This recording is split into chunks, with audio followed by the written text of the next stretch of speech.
Hello wise, நான் தான் உங்கள் வீக்கே. நேற்று வந்து நான் சிஎஸ்கே தோற்று போச்சு, அதை பற்றி நிறைய பேர் இப்படி பேசுகிறாங்கன்னு சொல்லி போட்டிருந்தேன். இன்றைக்கி வந்து நேற்று வந்து ஒரு மேட்ச் நடந்துச்சு, சிஎஸ்கே மேட்ச்சு. அது சிஎஸ்கே தரமான வந்துருந்தாங்க, 176 அடித்தாங்க அப்படியும். அது நான் சொன்னேன்ல, ஜெயிப்பாங்க அப்படின்னு சொன்னேன்ல, தோற்றாலும் பரவாயில்ல ஜெயித்தாலும் பரவாயில்ல அப்படின்னு சொன்னேன்ல, கரெக்டாக நான் சொன்ன மாதிரி நடந்துச்சா? அன்றைக்கி சிஎஸ்கே பற்றி பேசுகிறேன். இது தரமாக வாய்ஸ் கம்பேக் கொடுத்தாங்க.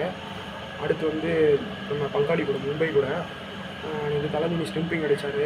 அப்புறம் வந்து இப்போ சும்மாவே தூக்கி போட்டார், அதுக்கு அவன் அவுட் ஆகிட்டார். அடுத்து அந்த பையன், ஒரு சின்ன பையன் ரசிக்கணும் ஒரு பையனை அனுப்பியிருந்தாங்க. அந்த பையன் நல்லா ஆண்டாப்பில், நல்லா தொடக்கம் பண்ணாப்பில்.